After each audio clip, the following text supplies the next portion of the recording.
You know that task you're actively avoiding right now? Imagine where you're not dreading it, you actually don't mind it, or at the very least, don't hate it. You know, just having the ability to look forward to just ticking it off your list and just getting it gone. If that feels impossible to you, then stick around.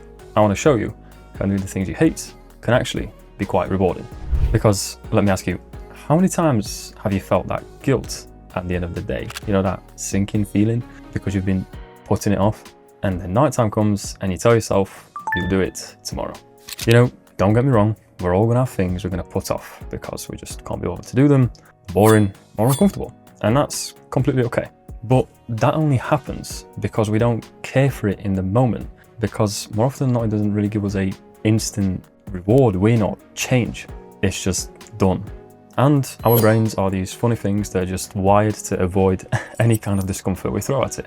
But inside that discomfort lies something much, much bigger, and that's achievement. You know, some people try to put time aside, some people try to break the tasks down, but then they still just end up scrolling on their phone. And this is exactly where this trick comes in.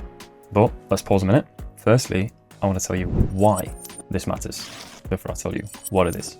Right, so ask yourself this. What do you really want? I'm going to assume to be in control or feel like you're progressing in, you know, whatever it is that you're doing. But in order to have that, you need to claim some mental space in order to work towards that. Because when up here is too cluttered, well, not much is going to go in, is it? Because when we're calm and we're thinking straight, we can then put our energy into the things that actually matter. Whether that's something like applying for a new job or something as simple as just doing the washing. You know, there are time management techniques that could boost your productivity, but most of them are just apps on your phone. And if it's on your phone, TikTok and Instagram are literally just a swipe or a thumb movement away. So we tend to forget about them and just get lost in our phone anyway. So I want to teach you about an actual brain hack that's going to flip that. And the best part is that you can actually start using it straight away. So I need you to think about a task you absolutely despise, okay? Got it? Now, imagine doing that paired with something you actually enjoy. You know, something pleasurable that gives you some sort of dopamine hit. That contrast is important. You see, modern neuroscience actually called it dopamine anchoring. And basically that just means doing the shit you don't want to do paired with something you actually genuinely enjoy. So eventually, after, you know, enough times doing this and just repeating this process, your brain will associate these negative, boring, uncomfortable things with that reward instead, because that's what you're slowly going to teach it to do, making that terrible task not seem so terrible. So find something that can give you like an instant reward, some sort of stimulus, whether that's just turning on your favorite song, having a square of chocolate, going out for a smoke, whatever it is that, you know, feels good to you, relaxes you, whatever. Do that, a couple minutes, and then get back to it. Or if you can, just do it whilst you're doing something you hate. Because realistically, you can listen to your favorite music whilst washing the dishes, right? And that is basically just the basic principle of dopamine anchoring. And I also never said the small reward has to be healthy. It just has to work, because that's what this is about, isn't it? It's about making you more productive. And obviously, the things that will work will be different to everybody. So this is kind of something for you to figure out. If that method alone isn't working, I would really, really recommend trying the 2-minute rule. And it means to just commit to a task, any task, for just 2 minutes. This technique first originated from David Allen, and he also said that if you can complete it within or under 2 minutes, you might as well just do it straight away and just get it out of the way. Because that dopamine of the nicety you're gonna treat yourself to is like a bit of a dopamine hit, which you need to start. And then once you start, the 2 minutes is enough to give you the momentum. Because let's be honest, the hardest part of anything that we do is just the beginning. Once we're started, it's all easy from there. Because when we put it this way, for example, you absolutely hate washing the pots. So before you start, chuck on a pair of headphones and just get to it and just wash the pots for the duration of your favorite song. The trick is to have in a playlist, so just continue to go.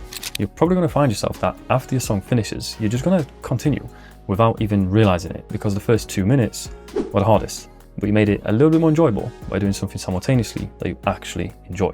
And eventually those 2 minutes will turn into an empty sink. Now I've got to dry them, but you can always leave that for later, right? Because this is going to create the whole mental shift from I hate doing this to I'm doing this. And that alone is enough. I can guarantee you that. Because statistically, once people begin, chances are they're going to finish it, or at the very least, make a very big start. It really is just that beginning. So just do that. That's it. As simple as that. Do that daily with small things here and there. It doesn't have to be the same things every time. Switch it up because you might get bored, but just do it as many times as you possibly can every single day. And you'll find yourself that those dreaded tasks will make you feel like you just want to curl up on the floor and not do anything. You may even start to love the things you used to hate, because now your brain expects a little reward alongside of whatever it is that you do. And all of this, it's not about lying to yourself. It's about rewiring your thought process about it. I suppose you could argue that's kind of lying to yourself, but we're doing it with an actual system you can implement and keep, because what we're doing, we are pairing the things we avoid with small, controlled pleasures. And by allowing ourselves the permission just to make a start, we create momentum. And that way, you stop relying on motivation and you just get to it. And then those boring tasks, well, they just become stepping stones in your day. Something you don't even think about, you just get done. And over time, those little wins are going to stack up, because you could be doing a little bit of this, a little bit of that, and eventually you might find yourself that you made a load of progress. Whether that's on your project, whether that's around the house, whether that's just decorating a different room, you don't know. But I can guarantee, if you do stick with it, you will see bigger changes eventually. And more importantly, it will distill discipline and self-respect into your brain without you even knowing about it. So just try it, even today. And if it's really late tonight, at the very least tomorrow morning. Don't wait for the mood to strike. Just implement those little techniques and just get to it, because that moment will never show up. So instead, allow your brain a reason to show up for itself. 2 minutes, one hated task, and one reward. Repeat. Simple as that. And I can guarantee you'll be shocked how much you're actually going to get done by implementing this. And as always, I wish you the best of luck, and I'll see you next week. Bye bye.